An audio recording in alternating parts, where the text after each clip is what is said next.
Hi, I'm Coach Nelly of Dumbbells Fitness, and today we are doing my favorite core workouts. And when I say favorite, I mean I hate them because my core is on fire, but I've seen the most results. So for today's workout, we're gonna start with body weight only in case you don't have access to weights, and then we'll finish off with a few that require some weights.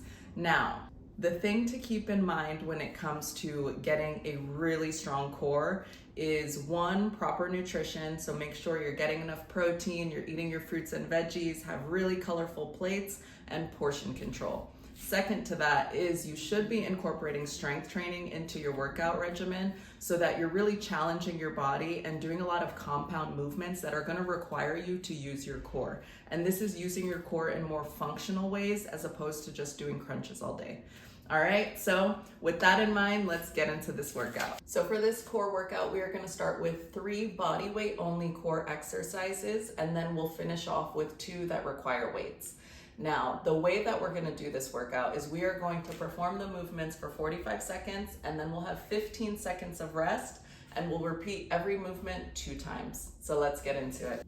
First, we're gonna start with heel taps. So my feet are up in a 90-degree angle, and then I want to make sure that my pelvis is tucked. So when my pelvis is not tucked, my back has a lot more space under it, and I really want to make sure that I tilt my pelvis so that when my feet come up, my core is more engaged. From this motion, you are then going to tap your heels to the floor and bring them back up to starting. You can have your hands out to the side, behind your head, whatever feels comfortable. Just make sure that pelvis stays tucked and your feet come up to 90. So don't let your knees tuck past your hips because then you're resting your core. So we want to keep the core engaged and tight throughout the whole movement.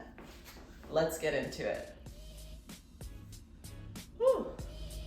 45 seconds of work and then 15 seconds of rest. 3, 2, 1, go. So we're tapping out our heels, really taking our time, keeping that pelvis tucked. And I'm trying to keep my back flat into the ground so that I'm really working my core. And for this one, you can play around with how far out you tap your feet so that you can play to see where your core becomes more engaged. You really want to challenge yourself here. Breathe through it, almost there. Keep that core braced as though we're ready for impact. 10 more seconds. Nice. 3, 2, 1, and rest. Next up, we're gonna do a crunch to a toe reach. So for this one, you are in a similar position, hands behind your head, feet are flat onto the floor, but then I'm gonna take opposite elbow to opposite knee to do a crunch and then a toe reach. And then I'm gonna alternate crunch and toe reach. So we are going to do that for 45 seconds and then have 15 seconds of rest.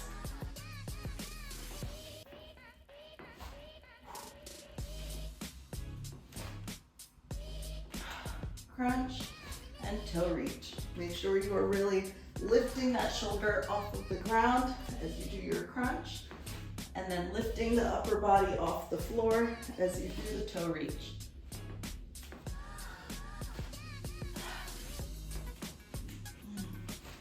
Working deep core. Woo, you got this. Yes. 3, 2, 1. Rest. All right, and then we are taking it over. You are going to do hip dips. So for these, elbows are on the floor, feet, knees come off the ground, and then you are dipping your hips as close to the floor as possible. So let's get into it. On the elbows, dipping out those hips. If you get fatigued or if this is too hard, you can also do it on your knee, keeping your body as flat as a board so hips stay low as you alternate bringing the hips to one side. Take your time here, you got it.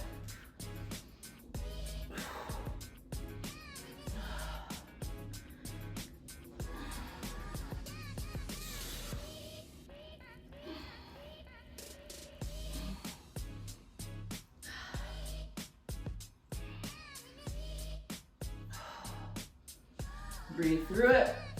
Let your breath control the movement.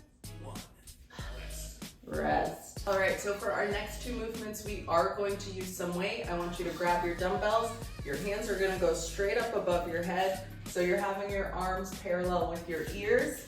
And again, I'm making sure my pelvis is tucked. And then I'm going to lift one leg at a time, keeping my foot parallel with the floor and going slow and controlled. These are our overhead marches. Grab that weight, put it overhead, and march it out.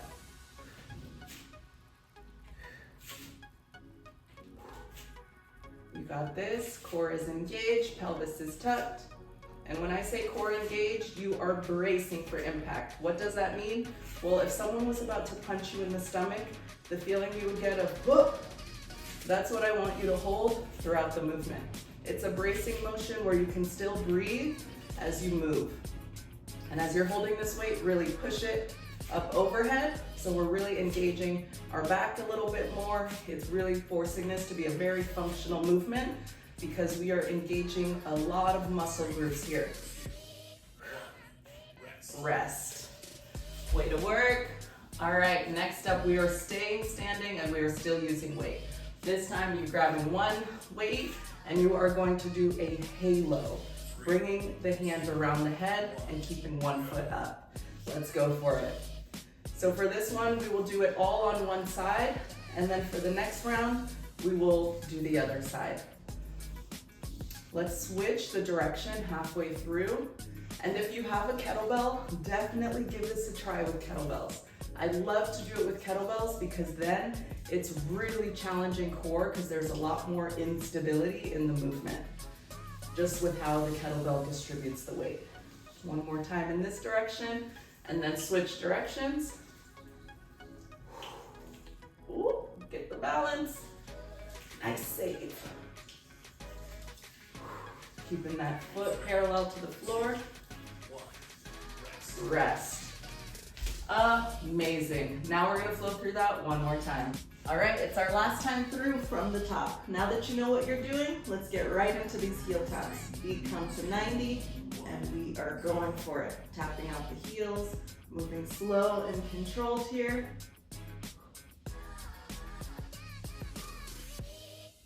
Nice, way to work. Keep that pelvis tucked.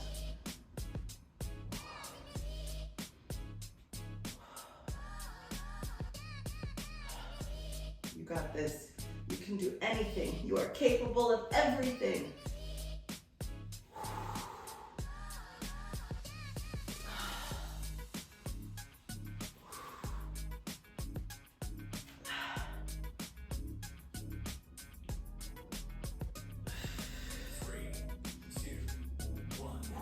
Rest. Ooh, baby.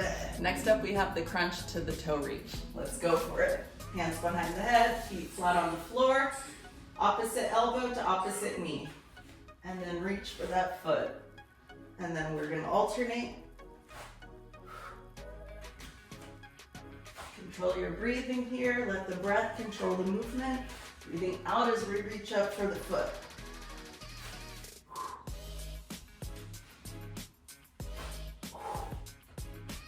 One shoulder blade comes off the floor, then the whole upper body comes off the floor.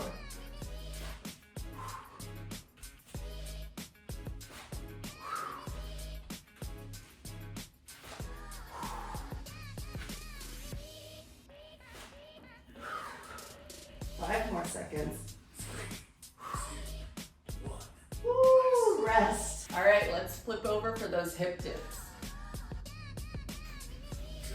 Elbows on the floor, hips stay leveled, and then we are alternating, bringing one hip as close to the ground as we possibly can. Really getting a nice rotation here. We're challenging the obliques, which are the side abs, working some deep core. Again, if you begin to feel fatigue, come down to your knee. Keep the hips low as you go through the movement.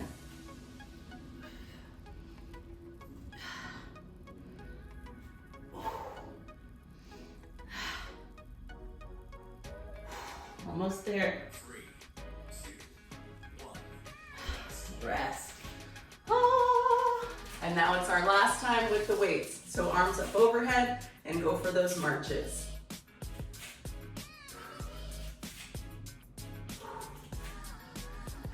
Slow and controlled. Control your breath, you control the movement.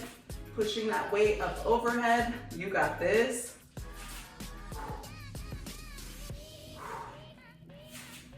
Take your time here. Keeping that core braced.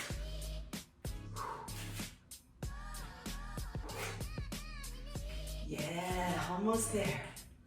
Woo! And rest. Drop the weight, shake it out. We're enjoying our little 15 seconds of rest, and then you're gonna grab your one weight, because that 15 seconds goes by fast. And we're going into our halo, this time on the other foot. You may find that one is a little bit more challenging than the other, and that's okay. We're working out those imbalances by doing one part of the body at a time. So we're just keeping the dumbbell going in one direction. Again, if you have a kettlebell, I highly encourage you to do this movement with that. And then switch sides. So now we're circling that weight around the head in the other direction. Making sure we keep that knee up. Foot is parallel with the ground. Woo! Oh. Done. Woo! Core, baby. Way to show up and show out today. Thank you for joining me for this Dumbbells Fitness core workout. I hope you enjoyed it. Definitely incorporate this into your warm-ups. Do it on shoulder day, leg day, press, pull, all of the days. It doesn't matter. But definitely try to squeeze this into your routine at least 2 to 3 times a week. And I promise you, you will notice a difference. Whether it's in how you are able to move more functionally, how you feel overall, or even how strong your core is able to be, that then you start to see that definition. But keep in mind, proper nutrition and overall training is gonna help you get there. If you enjoyed this class, definitely join me in my core and mobility classes that I offer online. You can check out nellbellsfitness.com, where I have classes, personal training, small group coaching, as well as events and workshops. I'll see you there.